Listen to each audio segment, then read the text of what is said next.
وہ صحیح بخاری میں حدیث ہے نا،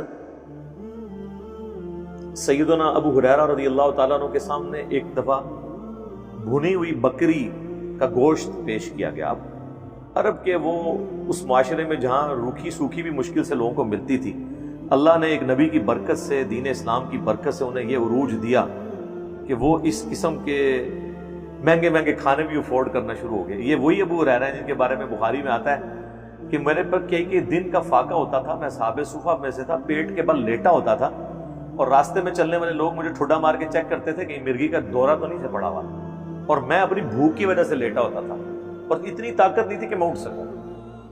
اور وہی ابو ہریرہ نے یہ وقت بھی دیکھا ہے جو بخاری مسلم میں حدیث ہے، مجھے اپنے بعد تم سے یہ خطرہ نہیں ہے کہ تم بھوکے مرو گے یا تم شرک کرنا شروع کر دو گے، مجھے یہ خطرہ ہے کہ دنیا کے مال کے دہانے تم پہ کھول دیے جائیں گے اور تم دنیا کی محبت میں ایک دوسرے سے لڑو گے اور اسی طرح تباہ و برباد ہو جاؤ گے جس طرح اگلی قومیں ہو گئی۔ اور حضرت ابو ہریرہ جب یہ حدیثیں بیان کرتے تھے تو وہ کہتے تھے کہ ہمیں ہر وقت یہ ڈر لگا رہتا ہے کہ ہم اسی فتنے میں مبتلا نہ ہو گئے ہوں، اور جو بدر و احد میں شہید ہو گئے وہ انہوں نے جنت کا پھل حاصل کر لیا، ہمیں کہیں اللہ تعالیٰ سب کچھ دنیا میں ہی نہ دے رہا ہو، وہ ڈرتے رہتے۔ تو بخاری میں کہ وہ بھنی ہوئی بکری کا گوشت جب ان کو پیش کیا گیا تو حضرت ابو ہریرہ رضی اللہ تعالیٰ عنہ کو فوراً وہ حدیثیں یاد آ گئیں کہ مجھے یہ خطرہ نہیں کہ بھوکے مرو بلکہ دنیا کے دہانے تم پہ کھول دیے جائیں گے، ٹھیک ہے۔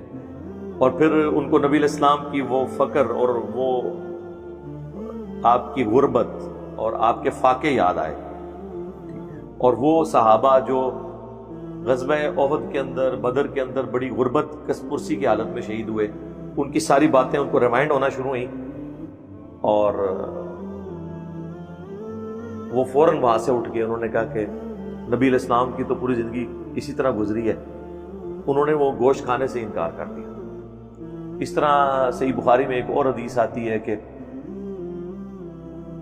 ایک اور صحابی تھے، حضرت سعد بن ابی وقاص تھے یا کوئی اور، ان کے سامنے جب ٹھنڈا پانی پیش کیا گیا یا وہ مشروب، تو بس وہ پکڑ کے ہی انہوں نے رونا شروع کر دیا کہ ہمارے ساتھی تو بڑی غربت میں دنیا سے چلے گئے، ان کی محنتوں کا پھل ہم لوگ کھا رہے ہیں۔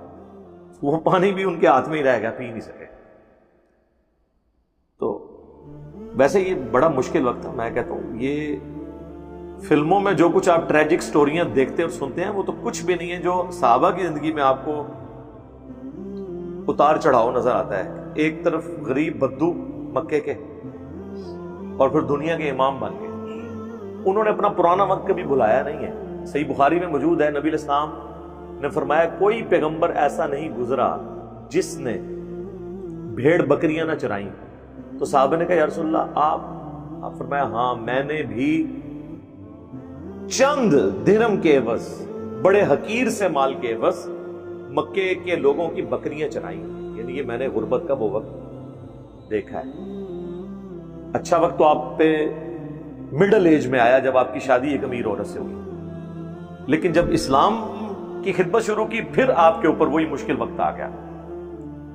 اور یہی ایک پیغمبر کی نشانی ہوتی ہے کہ اس نے اتنے بڑے غلبے کے بعد اپنے لیے کچھ حاصل نہیں کیا، حالانکہ آپ اعلان نبوت سے پہلے اچھی زندگی گزار رہے تھے۔ لیکن بخاری مسلم میں آتا ہے کہ وفات تک سیدہ عائشہ کہتی ہیں ہماری حالت تھی کہ بعض اوقات 1 مہینے، بعض اوقات 2، بعض اوقات 3 مہینے تک بھی ہمارے گھر میں چولہا نہیں جلتا تھا، یعنی پکی ہوئی چیز ہم کھا نہیں سکتے تھے۔ 2 کالی چیزوں پہ گزارا ہوتا تھا، ایک کھجور اور ایک پانی، اور وہ بھی کوئی ٹنو ٹن کھجوریں نہیں ہوتی تھی، 2 کھجوریں صبح 2 شام کے وقت، اور ایک میٹھا پانی کا پیالہ صبح اور شام، کیونکہ عرب میں میٹھا پانی کا پیالہ اس کا حصول بھی کئی کلومیٹرز کی پیدل واک ہوتی تھی۔ جس طرح آج آپ انٹیریئر سندھ میں، جنوبی پنجاب میں، یا آپ بلوچستان میں جائیں تو عورتیں بیچاری کئی کلومیٹرز تک وہ مٹکے، اور وہ میٹھے پانے کے لیے وہ میٹھا ہی ہوتا ہے، صاف نہیں ہوتا، گدلا الگ سے ہوتا ہے اور اس میں جراثیم الگ سے۔ عرب کے لوگوں کا بھی یہی حال تھا، ان کو وہ اپنے پرانے سارے وقت یاد آتے تھے۔ تو نبی علیہ السلام نے اس سے کوئی دنیاوی منفعت حاصل نہیں کی ہے، حتیٰ کہ غزوہ خیبر کے بعد جب آپ کو وسعت ملی تو آپ کی بیویوں نے گلہ کیا کہ ہمارا کوئی خرچہ بڑھائیں. خرچہ یہ نہیں تھا کہ انہوں نے کوئی بہت ایکسٹرا آرڈنری خرچہ کہتے تھے کوئی سبسسٹنس لیول پہ تو ہمیں دیں. تو قرآن میں آیات نازل ہوگی کہ اے نبی اپنی بیویوں سے فرما دو کہ اگر وہ دنیا کا مال اور دنیا کی عیسائشیں چاہتی ہیں نا تو آؤ میں تمہیں دے کر طلاق دے کے رخصت کر دوں. اگر تم اللہ اور اس کا رسول اور آخرت کا گھر چاہتی ہو اسی غربت میں میرے نبی کے ساتھ گزارا کرو. سورۃ الاحزاب میں آیات آئیں اور بخاری مسلم کے الفاظ ہیں حضور یہ آیات نازل ہوئیں تو ظاہر حضور کو تو جو حکم ملتا تھا آپ وہی پرفارم کرتے تھے. اس میں حکم تھا نبی اپنی بیویوں کو حضور ایک ایک بیوی کے گھر گئے اور کہا کہ یہ اللہ نے مجھے حکم دیا اب تم اپنے ماں باپ سے مشورہ کر لو تم نے میرے ساتھ رہنا ہے تو پھر یہی غربت ہے. اور اگر دنیا کا مال لینا ہے پھر میرے ساتھ نہیں رہوگی. یہ فیصلہ کرو کہ تم اللہ کے نبی کی بیوی رہنا چاہتی ہو دنیا اور آخرت میں. تو سب نے کہا یا رسول اللہ ہم مشورہ کریں گے, ہم آپ کو چوز کرتے ہیں, اللہ کو چوز کرتے ہیں, آخرت کے گھر کو. الحمدللہ اتنی وفادار بیویاں حضور کے ساتھ الحمدللہ. پھر خلفائے راشدین کو بھی دیکھیں, انڈیپینڈنٹ ریسورسز سے فیصلہ کر لیں کہ کیا حضرت ابو بکر, حضرت عمر, حضرت عثمان, مولا علی تو خیر ویسے ہی فقر کی زندگی تھی ان کی, یہ پہلے 3 خلفاء ان میں سے کسی نے اپنی جائیدادیں بنائی ہیں, اپنے بچوں کو کہیں نوازا ہے. یعنی پوری دنیا پہ حکومت ہو چکی ہو تو بندہ دنیا کی آسائش لیتا ہے. یہی ان کے خلیفہ راشد ہونے کے لیے کافی ہے کہ انہوں نے اس سے کوئی دنیاوی منفعت حاصل نہیں کی, ان کی زندگی اسی طریقے سے درویشی کی گزری ہے. حتیٰ کہ صحیح بخاری میں آتا ہے سیدنا ابو بکر جب خلیفہ بنائے گئے تو انہوں نے کہا لوگوں تمہیں پتہ ہے میرا کاروبار بڑا اچھا چل رہا تھا, میرے بیوی بچوں کا خرچہ اس میں سے نکلتا تھا, اب تم نے امور خلافت میرے ذمہ کر دی ہے تو میں اگر بازار میں جا کے تجارت کروں گا تو میرے بیوی بچوں کا پیٹ کون پالے گا؟ اگر میں پھر خلافت کا کام اگر پیرلل میں کرتا ہوں تو میں تو وہ کام نہیں کر سکتا, تو یا خلافت کی ذمہ داریاں پوری کروں یا میں کاروبار کر لوں.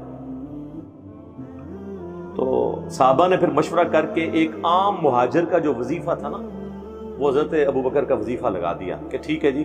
اور اس میں الفاظ ہیں بخاری میں ابو بکر مسلمانوں کی خدمت کریں گے امور خلافت چلا کر, اور مسلمان اس کے عوض ان کا اور ان کے بال بچوں کا پیٹ پالیں گے.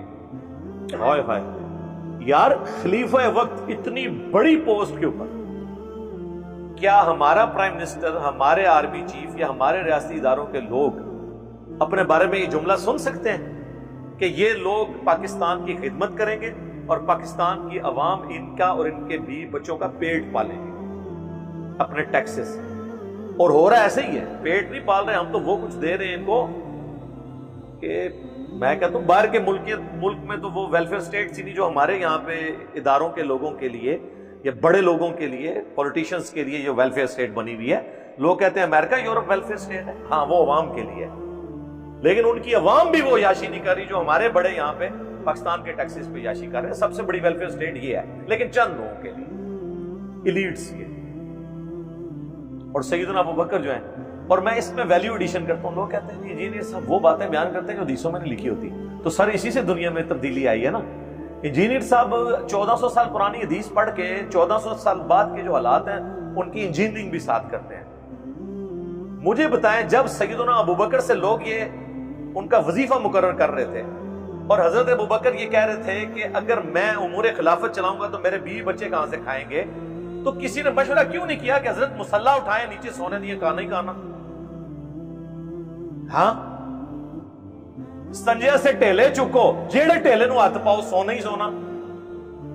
تو سرکار تو آڈے جڑا گھوڑا ہے, آپ کا جو گھوڑا ہے اس کے قدموں کی خاک